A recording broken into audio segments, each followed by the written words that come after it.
Hello guys, welcome back to the channel. In today's video, I'm going to show you how you can unlock this retriever overall raincoat in Heartopia. Okay, let's get into it guys. Heartopia has a collaboration with Maltese in the latest update, and this is one of the limited items from this update.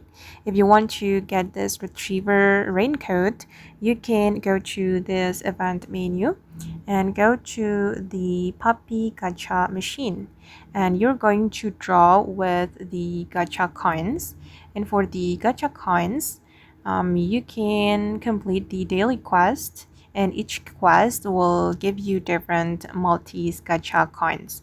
You can also do the event quest to get more Maltese gacha coins.